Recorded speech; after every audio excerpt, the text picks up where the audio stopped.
Hello guys, ఇంత ఆకుకూరతో ఏం చేస్తున్నామని చూస్తున్నారా? అదేనండి పంజాబీ రెసిపీ సాగ్. చాలా బాగుంటుంది టేస్ట్ అయితే. ఫస్ట్ ఎలా చేయాలో ప్రాసెస్ అయితే చూసేద్దాం రండి. ఫస్ట్ అయితే కొంచెం పాలకూర, మెంతికూర, బతువ ఈ మూడిట్లను తీసుకొని మంచిగా వాష్ చేసుకొని కట్ చేసుకొని పక్కన పెట్టుకోండి. నెక్స్ట్ ఒక కుక్కర్ తీసుకొని అందులో కొంచెం వాటర్ వేసి పచ్చిమిర్చి, అల్లం, వెల్లుల్లిపాయలు వేసాక ఇప్పుడు కట్ చేసుకున్న మూడిట్లని అందులో వేసి కొంచెం సాల్ట్ వేసి డక్కన పెట్టండి. 7-8 విజిల్స్ వచ్చేంత వరకు వెయిట్ చేయండి.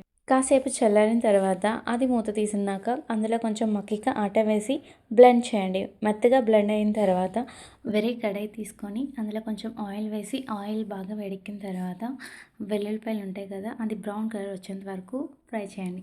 నెక్స్ట్ అందులో కొంచెం అల్లం వేసి ఉల్లిపాయలు, టమాటా లైట్గా ఫ్రై చేసుకొని ఈ రెండు అందులో వేసేసేయడమే. మన సాగైతే రెడీ అయిపోయింది. మక్కిక రోటీతో తింటే చాలా టేస్ట్గా ఉంటుంది. మీకు కూడా నచ్చితే ట్రై చేయండి. వీడియో నచ్చితే మాత్రం లైక్ చేసి, షేర్ చేసి, సబ్స్క్రైబ్ చేయండి.